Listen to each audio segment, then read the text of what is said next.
ஓம் முருகா போற்றி. என் அன்பு குழந்தையே, உன்னுடைய மனம் ஏங்கிய ஒரு விசேஷம் உன் வீட்டில் விரிவாக நடக்கப் போகிறது. ஒவ்வொரு முறையும் நான் உனக்கு வாக்களிக்கும் பொழுது இது நடக்குமா என நம்பிக்கை நீ இழக்காதே. உன்னோடு இருப்பது நான் அல்லவா? நானே நடத்தி காமிக்கின்றேன். இந்த அப்பா முருகர் இருக்கும்போது உனக்கு என்ன பயம்? நம்பிக்கையோடு காத்திரு, உனக்கு நல்லது நடக்கும். யாம் இருக்க பயமேன் என்பது வெறும் வாக்கல்ல, என்னுடைய வேத வாக்கு. ஓம் சரவண பவ என்ற மூல மந்திரத்தை நீ சொன்னால் உன்னுடைய பிரச்சனைகள் எல்லாமே தீர்ந்துவிடும். எப்பேற்பட்ட பிரச்சனையும் தீர்வதற்கு நான் ஒரு சிறிய எளிய மந்திரத்தை உனக்கு சொல்லித் தருகிறேன். 3 வரி மந்திரம். அதை நீ சொல்லிவிடு. உன்னுடைய பிரச்சனைகள் எல்லாமே தீர்த்து தரக்கூடிய மிகப்பெரிய சக்தி உண்டு. எப்படிப்பட்ட பிரச்சனையும் தீர்த்து வைக்கக்கூடிய சக்தி எம்பெருமான் முருகப்பெருமானுக்கு உண்டு. அவனுடைய இந்த மந்திரத்தை உடல்நிலை சரியில்லாதவர்கள் உச்சரிக்கும் சூழ்நிலையில் இருந்தால் அவர்கள் இந்த மந்திரத்தை உச்சரிக்கலாம்.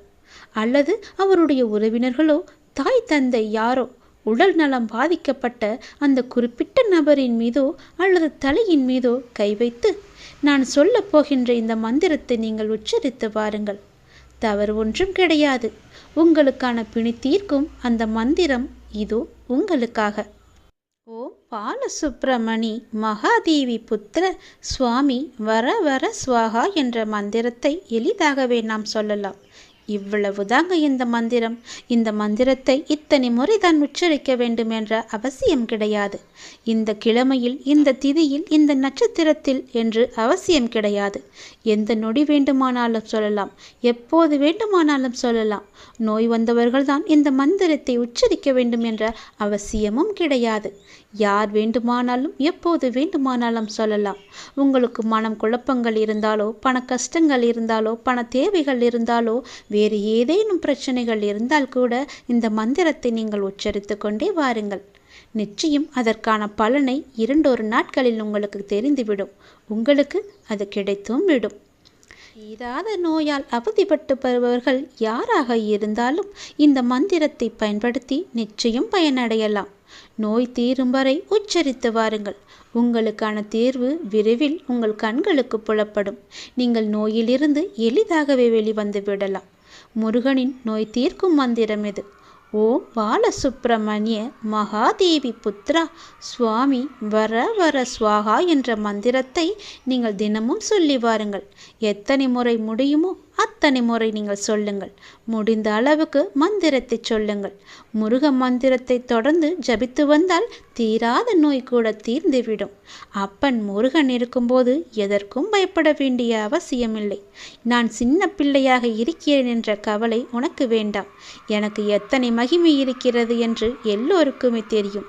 அந்த மகிமைகளை உனக்குள் புகுத்தி உன்னுடைய பிரச்சனைகளை நான் தீர்த்து வைக்கின்றேன். இந்த முருகனின் நோய் தீர்க்கும் மந்திரத்தை சொல்லிவிடு. அலட்சியம் செய்யாதே. ஒரே ஒரு முறையாவது நீ சொல்லிப்பார். உன் குடும்பத்தில் உள்ள பிரச்சனைகள் எல்லாமே தீர்வதற்கு நான் துணை இருக்கிறேன்.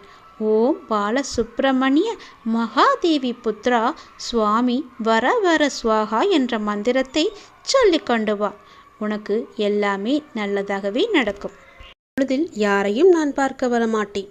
ஆனால் உன்னை பார்க்க வந்ததற்கான முழு காரணம் என்னவென்று தெரியுமா? நாளை அதிகாலை நீ செய்ய வேண்டிய முக்கியமான ஒரு பணி இருக்கிறது. நீ எனக்காக செய்ய வேண்டும். அது என்னவென்று அறிந்து கொண்டு அதன்படி நீ செய்துவிடு. நிச்சயம் உன் வாழ்வில் பல நல்ல மாற்றங்கள் வருவதற்கு அது நிச்சயம் உனக்கு துணை இருக்கும். நாளை அதிகாலை எழுந்து என்னை நீ வழிபட வேண்டும். நீ எடுத்துக்கொள்ள முயற்சிகள் எல்லாமே நிச்சயம் உனக்கான பலனை தரப்போகிறது. சோம்பலை எல்லாம் விட்டுவிடு. நாளை அதிகாலை எழுந்து நீ எனக்காக ஒரே ஒரு வழிபாடு செய். என் முன்னால் தீபம் ஏற்றி, அகன்ற தீபம் ஏற்றி, எனக்கு பால் பாயாசம் வைத்து என்னை தீபமேற்றி என்னை வணங்கு. உனக்கான வேண்டுதல்களை நான் உன்னிடம் வந்து சேர்த்து விடுவேன். நீ சிரத்தையாக என்னை வழிபட உன்னை வருத்தி கொண்டு நீ செய்ய வேண்டாம். நீ என் மீது கொண்ட அளவற்ற பக்தியே எனக்கு மிகவும் சந்தோஷத்தை தருகின்றது. அந்த பக்தி மட்டுமே எனக்கு போதும். அந்த பக்தியோடு சேர்த்து நீ என் மீது கொண்ட நம்பிக்கை எனக்கு மிகவுமே ஒரு சக்தியை அளிக்கிறது. இன்று உன் வேண்டுதலுக்கு நான் ஏதாவது ஒரு ரூபத்தில் பதில் தருவேன் என்று சொல்லியிருந்தேன். அதுபோலவே நானும் உனக்கு ஒரு சிறந்த பதிலை சொன்னேன். அதை நீ கவனித்தாயா என்று எனக்கு தெரியவில்லை. உன்னுடைய வேண்டுதலில் முக்கியமான வேண்டுதலுக்கான பதிலை நான் சொன்னேன். கவனித்தாயா? யாரோ ஒருவர் மூலம் செய்தியாகவோ ஏதோ ஒரு விதத்தில் உனக்கு சொன்னதை நீ உற்று கவனித்தாயா என்று எனக்கு தெரியவில்லை. அந்த பதில்களுக்கான பலன் நிச்சயம் உன்னை வந்து சேரும். நிச்சயம் அதற்கான பதிலை நீ பெற்றுக்கொண்டு என்னை வந்து பார். நாளை அதிகாலை எனக்காக ஒரே ஒரு விளக்கு ஏற்றி பால் பாயசம் வைத்து என்னை நீ வணங்கு. நல்ல எண்ணமாக, எழுத்தாக, நல்ல வார்த்தையாக, நல்ல ஒளியாக, நல்ல வடிவமாக உன் முன் நான் வருவேன். நீ மகிழ்வுடன் தீபம் ஏற்று. உன் மனக்கவலைகள் அனைத்துமே நான் போக்கி காமிக்கின்றேன். அந்த ஒளி வெள்ளத்தில் உன்னுடைய கவலைகள் எல்லாம் கரைவதை நிச்சயம் நீ காண்பாய். உன்னுடைய வாழ்க்கையில் நல்லது கண்டிப்பாக நடக்கும். எனக்காக இதை நீ செய்வாய் என்ற நம்பிக்கை எனக்கு இருக்கிறது. எத்தனையோ இடையூறுகளை எல்லாம் தாண்டி நீ என்னை பிரார்த்தித்து கொண்டிருக்கின்றாய் அல்லவா? உன் வாழ்வில் பல சோகங்கள் உன்னை சூழ்ந்து இருந்தாலும் என்னை பிரார்த்திப்பதில் நீ மகிழ்ந்திருக்கின்றாய். நீ என்னை பிரார்த்திப்பதில் எத்தனை மகிழ்ந்திருக்கின்றாயோ அதைவிட அதிக மகிழ்ச்சியை நான் உனக்கு தருவேன். கவலைப்படாதே. யாருடைய மனதை சரி செய்தால் உன் வாழ்க்கை சீராகுமோ அதை சரி செய்து உன் வாழ்வில் மீண்டும் மகிழ்ச்சி மலரச் செய்வேன். நீ அமைதியாக இரு. உனக்காக அனைத்தையும் நான் செய்து முடித்து தருகிறேன். உன் வாழ்க்கை மீண்டும் மலரப் போகிறது. சந்தோஷ மலையில் நனையப் போகிறது. உற்சாகமாக உன் வாழ்க்கையை நீ வாழப் போகின்றாய். எது எடுத்தாலும் பொன்னாக மாறப்போகிறது. எப்பொழுதுமே உனக்கு சந்தோஷம் மட்டுமே நிலைத்து நிற்கப் போகின்றது. இந்த ஒரு தீபத்தின் மூலம் உன்னுடைய வாழ்க்கையில் பல தீபங்களை நான் ஏற்றப் போகின்றேன். மறந்து விடாதே. நாளை அதிகாலை எனக்காக இந்த ஒரே ஒரு தீபத்தை ஏற்றி பால் பாயசம் வைத்து எனக்கு நெய்வேத்தியம் செய். உன்னுடைய வாழ்க்கை மிக சிறந்த நன்னாளாக மாற நான் உனக்கு ஆசி வழங்குகிறேன்.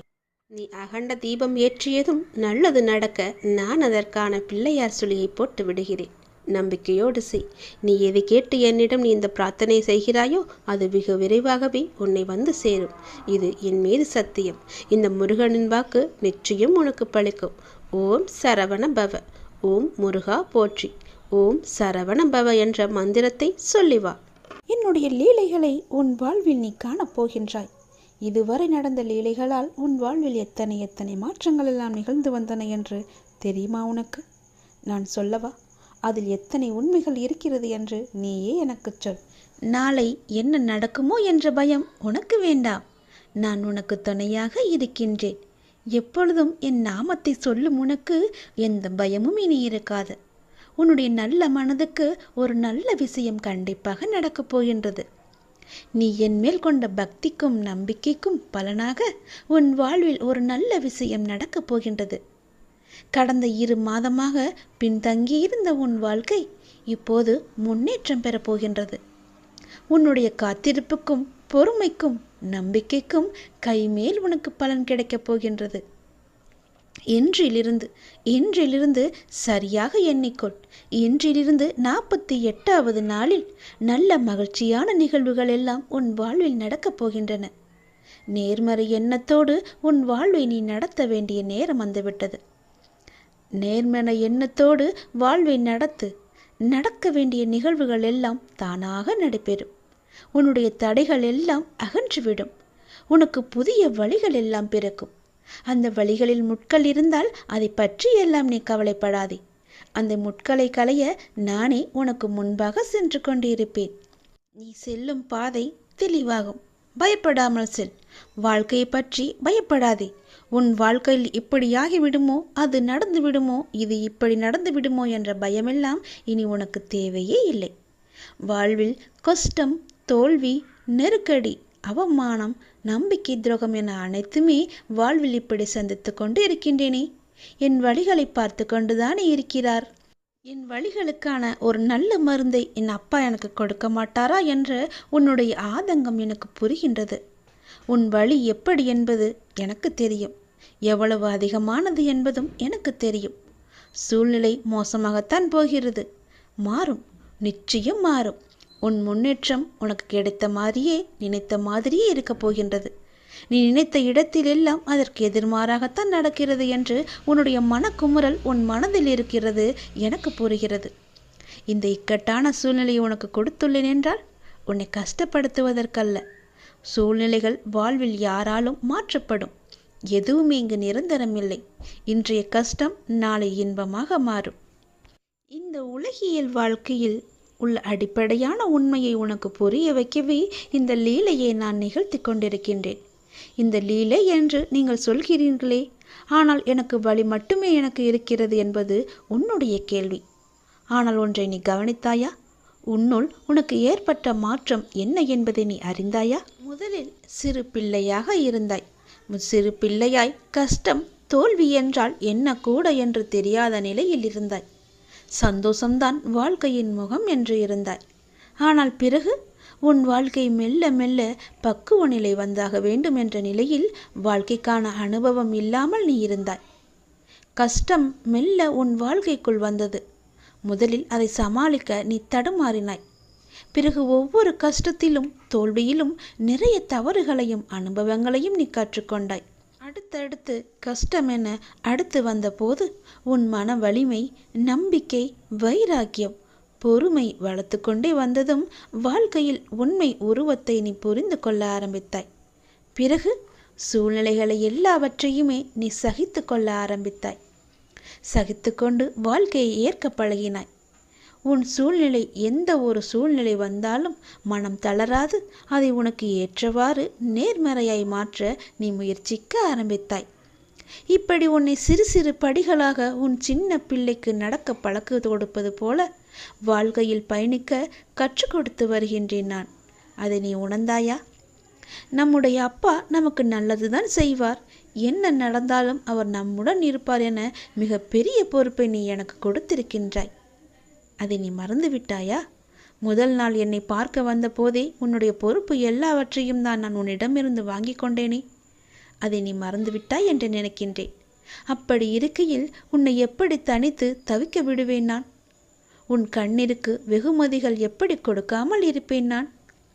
இந்த இக்கட்டான சூழ்நிலைகள் எல்லாம் நம்மை பக்குவம் அடைவதற்கும் நம்மிடம் உள்ள எதிர்மறையை மாற்றி அமைப்பதற்கும் தான் என்பதை நீ புரிந்து கொண்டாய் அல்லவா? உன் வாழ்வில் இனிமேல் அழகான மலர்களும் வண்ணங்களும் தோன்றப் போகின்றது. உன் பெற்றோர் என்னுடைய பொறுப்பு. அவர்களது பிரச்சனை விரைவாகவே சரி செய்ய அதற்கான வழிகளை நான் அமைத்து கொடுக்கின்றேன். அவர்களின் ஆசீர்வாதங்களுடன் நிம்மதியாக வாழ்வார்கள். நீ என் உயிர் பிள்ளை, நான் உன்னுடைய அப்பா. உலகமே என் பிள்ளையான நீதான் என்று நான் இருக்கின்றேன். உன்னுடன் நான் எப்போதும் இருப்பேன். எல்லா சூழ்நிலைகளிலும் இருப்பேன். உன் முயற்சியில் என்னுடைய பங்கு நிச்சயம் இருக்கும். நல்லது நடக்கும். நீ எது செய்தாலும் இரு மனதாக செய்கின்றாய். இரு மனசா நீ இருக்காத. எப்போதுமே உன்னுடைய மனதை நீ தெளிவாக வை. உன்னுடைய 1000 கேள்விகளுக்கும் ஒரே ஒரு பதிலை தானே நீ எதிர்பார்த்துக்கிட்டு இருக்க. இன்னும் சில நாட்களில் அதற்கான நல்ல அறிகுறிகளை எல்லாம் நான் உனக்கு காமிக்க போகிறேன். நானே சில நேரம் உன் மீது கோபத்தை காட்டலாம். எதனாலன்னு சொல்கிறேன், தெரிஞ்சுக்கோ. யார் எப்படி வேணாலும் நடந்து கொண்டாலும் நீ என்னோட சொற்படி மட்டும்தான் நீ நடந்துக்கிட்டு இருக்க. அது வரைக்கும் உன்னை காக்க வேண்டியது எல்லாமே என்னுடைய பொறுப்பு. உன்னை காக்கும் பொறுப்பில் சில நேரம் நான் உன்னிட்ட சிறிது கடுமையாக நடந்துப்பேன். அப்படி நடந்து கொண்டிருக்கும் நேரத்தில் அது ஒரு தந்தையா உன் தன் பிள்ளைய வழி நடத்ததான்னு நீ தெரிஞ்சுக்கோ. என்ன அப்பா என் மீது இவ்வளோ கோவப்படுவார், இவ்வளோ கஷ்டப்படுத்துகிறாருன்னு கவலைப்படாத. என் மீது கோபமும் படாத. அதே நேரம் நீ தடுமாறும் போது தாங்கி பிடிச்சிக்குவது யாருன்னு பாரு. யாருடைய கையின்னு ஒரு நிமிடம் நிமிந்து பாரு. அது நானாக தான் இருப்பேன். உன்னை காக்கும் பொறுப்பில் நான் தான் இருக்கேன். உன்னை பத்திரமா பாதுகாத்து ஒரு பொறுப்பான பிள்ளையா உன்னை உயர்த்தி வாழ வைக்கத்தான் இது எல்லாம் நடந்துக்கிட்டு இருக்கு. உன்னை உயர்த்தி வாழ வைக்க வேண்டியது நீ முழுமையாக நம்பிக்கிட்டு இருக்க இந்த அப்பாவோட பொறுப்பு. 1000 கேள்விகள் உன் மனசுக்குள்ளே ஓடிக்கிட்டு இருக்குன்னு எனக்கு தெரியும். அப்படி 1000 கேள்விகள் உனக்குள் ஓடிக்கொண்டிருந்தாலும் அவற்றுக்கெல்லாம் ஒரே விடையால் என்னால் பதில் சொல்ல முடியுமான்னு தானே நீ ஒரு பதிலை தேடிக்கிட்டு இருக்க. உன்னால் ஒரே பதில் சொல்ல முடியும்னு நீ வச்சுக்கோயேன். ஒரு முக்கியமான ஒரு பிரச்சனை, அதற்கு நீ விடை கண்டுபிடிச்சிட்டின்னா அந்த 1000 கேள்விகளும் காணாமல் போயிடும். உன்னுடைய அந்த முக்கியமான பிரச்சனைக்கு விடையும் கிடைக்கும். உன் மனதை வருத்தம் அத்தனை கேள்விகளுமே மறைஞ்சு போகும். இன்னைக்கு உனக்கு சில நல்ல நல்ல அறிகுறிகள் எல்லாம் தென்பட போகுது. அது உன் மனசுக்கு மிக மகிழ்ச்சியான தருணமாக இருக்க போகுது. நீ என்ன வேண்டும்னு நினச்சியோ அது படியே நடக்க போகுது.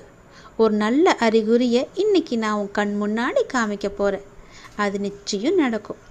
நீ இழந்தது எதுன்னு உனக்கு தெரியும் இல்லையா? எனக்கும் தெரியும். கவலையப்படாத. இனி இழப்பதற்கு ஒன்றுமே இல்லைன்னு நீ வருந்தும் போது அதை புரிஞ்சுக்கோ. இனி பெறுவதற்கு நிறையா இருக்குதுன்னு. ஏன்னா இதுவரை இழந்ததை இனிதான் நீ பெற போகிற. அதன் ஆரம்பமாகத்தான் என்னுடைய அன்பை நீ இன்னைக்கு போட்டிருக்க. இனி எல்லாமே நிச்சயம் உன்னை தேடி வரப்போகுது. ஏற்கனவே நீ இழந்து விட்டதால் இந்த முறை எப்படி இழுக்கக்கூடாது என்பதை நல்லா புரிஞ்சு அதை பத்திரமா வச்சுக்கொள்ள போகிற. ஏனென்னா இனி உன் வாழ்க்கையில் பெரிதா, மிக பெரிதா நல்ல நல்ல மாற்றங்கள் எல்லாம் வரப்போகுது. ஒரு சிறிய இழப்பின் மூலம் அந்த அனுபவத்தை கொண்டு இதை நீ எப்படி பத்திரமாக பாதுகாத்து வைக்கணும்னு நல்லா தெரிஞ்சு வச்சிருக்க. அது போலவே நீ பாதுகாத்து வச்சுக்கோ. உன் தேவைகளை எல்லாம் நிறைவேற்றும் அளவிற்கு உனக்குள்ள தைரியத்தை மிக அதிகமாகவே நான் அனுப்பிச்சி வச்சிருக்கேன். அதை நீ தான் புரிஞ்சுக்கணும். அதுபடி தான் நீ நடந்துக்கணும். அனைத்துமே உன்னை வந்தடையும்படி நான் மாற்றி காமிக்கின்றேன். எதை எதுக்கெடுத்தாலும் தெளிவு இல்லாமல் நீ யோசிக்கிறத மட்டும் நிப்பாட்டு. எல்லாத்துக்குமே ஒரு குழப்பத்தோடு நீ இருக்க. இது நடக்குமா, இதை நம்ம செய்யலாமா, இப்படி போகலாமான்னு ஏதோ ஒரு கேள்விக்குறியை போட்டு உன் மனசுக்குள்ளே குழப்பிக்கிட்டே இருப்பதனால தான் எந்த ஒரு காரியமும் உனக்கு கைகூடி வரமாட்டேங்குது. தைரியமாக போ. இது நடக்கும். இது நம்மால் நிச்சயமாக முடியும். இதை என்னால் செஞ்சு காட்ட முடியுன்ற தைரியத்தோடு நீ போய் பாரு. உனக்கு நிச்சயம் உன் தேவையெல்லாம் நிறைவேறி நீ வெற்றி பெறுவதை நீயே கண்கூடாக பார்ப்ப. உனக்குள்ளதான் தைரியமாக நான் இருக்கேன்ல, நிச்சயம் அதை நீயே புரிஞ்சுப்போ. உன் வாழ்க்கை ஒளிமயமாக மாறப்போகுது. சந்தோஷம் நிலச்சி நிற்க போகுது. நான் உனக்கு ஒரு பரீட்சை வைக்கப் போகின்றேன். அந்த பரீட்சையில் நீ தேர்ச்சி பெற்றுதான் ஆக வேண்டும். தேர்ச்சி பெற்றால்தான் நான் கொடுப்பதை உன்னால் முழுமையாக அனுபவிக்க முடியும். இந்த முருகனின் வாக்கு நிச்சயம் உனக்கு பலிக்கும். தேர்ச்சி பெறுவாயா? வாழ்வில் உனக்கு என்ன இல்லை? எல்லாம் இருக்கின்றதே. சந்தோஷம் என்று நினைத்துக்கொள். எல்லாம் சந்தோஷமான சூழலாய் உன்னை வந்து சேரும். நிம்மதியாய் இருக்க வேண்டும். நினைத்தால் எதையும் எந்த சூழ்நிலையும் உன்னை விடவும் நீ உன் உயிராய் தவம் இருக்கும் உன் அப்பாவை விட பெரிது எதுவும் இல்லை. நமக்கு வரும் கஷ்டங்களை நம்மால் தாங்க முடியும் என்ற மென்மையாய் உன்னிடம் சொல்லிக்கொள். உனக்கு பரீட்சை வைக்கிறேன் என்று நீ நினைப்பது சரிதான். எதற்கு அந்த பரீட்சை என்று நீ என்னிடம் கேட்கலாம். உன்னை ஒரு இடத்தில் இன்னொரு இடத்திற்கு உயர்த்த பல விஷயங்களை நீ கற்று தேர்ந்தவை. அதை நீ உன் புதிய நிகழ்வுகள் எப்படி அதை செயல்படுத்தப் போகிறாய் என்பதை நான் கண்கூடாக பார்க்க வேண்டும். அதற்கு நீ தயாராகிவிட்டாயா என்று பார்ப்பதற்காகத்தான் இப்பொழுது உனக்கு அந்த பரீட்சையை வைக்கப் போகிறேன். அதற்காக எவ்வளவு காலம் என்று நீ நினைப்பது சரிதான். ஆனால் முழுமையான முறையில் ஒன்றை தயாரித்தால்தான் அது நல்ல முறையில் இருக்கக்கூடும். அது நீண்ட காலத்திற்கு உன் கூடவே வரும். அது நல்ல முறையில் இருக்க வேண்டுமென்றால் நான் உனக்கு இந்த வைக்கும் பரீட்சையில் நீ தேர்ச்சி பெற்றுதான் ஆக வேண்டும். நான் இப்படி செய்வதற்கு காரணம் உன்னை நீ இன்னும் சிறிது மாற்றிக்கொள்ள வேண்டும் என்பதற்காக. எனக்கு புரிகிறது. நீ உனக்குள்ளே சண்டை அடித்து கொண்டிருக்கின்றாய். எது சரி எது தவறு என்று. தவறு என்றால் அதை மாற்ற நீ உன்னிடத்திலேயே யுத்தம் புரிந்து கொண்டிருக்கின்றாய். இந்த நிலையற்ற சூழலெல்லாம் நிறைவான நிலையுள்ள வாழ்க்கையை உனக்கு கொடுக்கத்தான் நான் இந்த குழப்பமான மனநிலையை உனக்கு கொடுத்து கொண்டிருக்கின்றேன். இந்த குழப்பத்தை கண்டு நீ பயந்து விடாதே. எதிர்காலம் எப்படி இருக்குமோ என்று பயத்தில் நீ இருந்து விடாதே. எல்லாமே மாறப்போகிறது. எல்லாமே மாறப்போகிறது. உன்னுடைய கஷ்டங்கள் எல்லாமே மாறப்போகிறது. உன்னுடைய துன்பமான வாழ்க்கை எல்லாமே மாறப்போகிறது. உன் குழப்பமான மனநிலை எல்லாம் மாறப்போகிறது. விரைவாகவே மாறும். உனக்கான அழகிய வாழ்க்கை உன்னை தேடி வந்து கொண்டிருக்கின்றது. என் கரம் கொண்டு அதை நான் உனக்கு கொடுக்கப் போகிறேன். அதில் எல்லா செல்வ வளங்களும் நிறைந்திருக்கும்படி நான் உனக்கு தரப்போகிறேன். நல்ல பெயரும் நல்ல குணமும் பெற்ற என் குழந்தை மென்மேலும் வளர்ந்து சிறப்புடன் வாழப்போகிறது. நிம்மதியான மகிழ்ச்சியான வாழ்க்கை அங்கு இருக்கப் போகிறது. நிலைத்து நிற்கும் உன் செல்வ வளங்களை எல்லாம் பெற்று சீரும் சிறப்புமாக நீ வாழப்போகின்றாய். நான் உனக்கு கொடுக்கும் இந்த அழகிய வாழ்க்கை நான் ஆசீர்வதித்து கொடுத்தது. அப்படி அந்த வாழ்க்கையை நீ வாழ வேண்டும் என்றால் இப்போது நான் வைத்திருக்கும் பரீட்சையில் நீ தேர்ச்சி பெற்றுதான் ஆக வேண்டும். எல்லாவற்றையும் கொடுத்து இப்படி என்னை ஒரு குக்கியில் இழுத்து விட்டாயே சாயப்பா என்று நினைக்கலாம். உனக்கு ஏற்கனவே சொன்னது போலத்தான் நீ இன்னும் பக்குவப்பட வேண்டியிருக்கிறது. நீ இன்னும் உன்னை மாற்றிக்கொள்ள வேண்டியிருக்கின்றது. அதற்கான சிறு வழிதான் இது. நிச்சயம் உன் வாழ்க்கை அழகாக மாறும். இதில் மட்டும் தேர்ச்சி பெற்றுவிடு. நான் பார்த்துக்கொள்கிறேன். நீ என்னை காண வருவதற்கான முதல் ஏற்பாடுகளை எல்லாம் செய்துவிடு. ஏனென்றால் உன் துன்பங்கள் எல்லாம் முடிந்துவிட்டது. உன் கர்மாக்கள் எல்லாம் முடிந்துவிட்டது. உன் பொறுமைக்கான பலன் கிடைக்கப் போகின்றது. திருச்செந்தூர் வந்து என்னை சந்திக்க நீ முதல் அடியை இன்று நீ எடுத்து வை. அதற்கான ஏற்பாடுகளை எல்லாம் செய். நான் பார்த்துக்கொள்கிறேன். விரைவில் என்னை வந்து நீ பார்க்க வேண்டும். நான் உன்னை சந்திக்க ஆசைப்படுகிறேன். என்னுடைய ஆசையை நிறைவேற்றுவா என்ற நம்பிக்கையில் நான் உனக்காக காத்திருக்கின்றேன். உன்னோடு நான் மனமிட்டு பேச வேண்டும். என்னிடம் பேச நீ தயாராக இருந்தால் இப்போது என் ஆலயத்தை நோக்கி வருவதற்கான ஏற்பாடுகளை எல்லாம் நீ செய். ஒவ்வொரு முறையும் நான் உன்னிடம் வருகின்றேன். ஆனால் இந்த முறை நீ என்னிடம் வர வேண்டுமென்று நான் ஆசைப்படுகிறேன். தயவு செய்து நீ என்னை வந்து சந்தித்து விட்டு போ. நான் உன்னிடம் மனமிட்டு பேச வேண்டும். உன்னை பற்றிய நிறைய செய்திகளை என் மனதிற்குள் போட்டு புதைத்து வைத்திருக்கின்றேன்.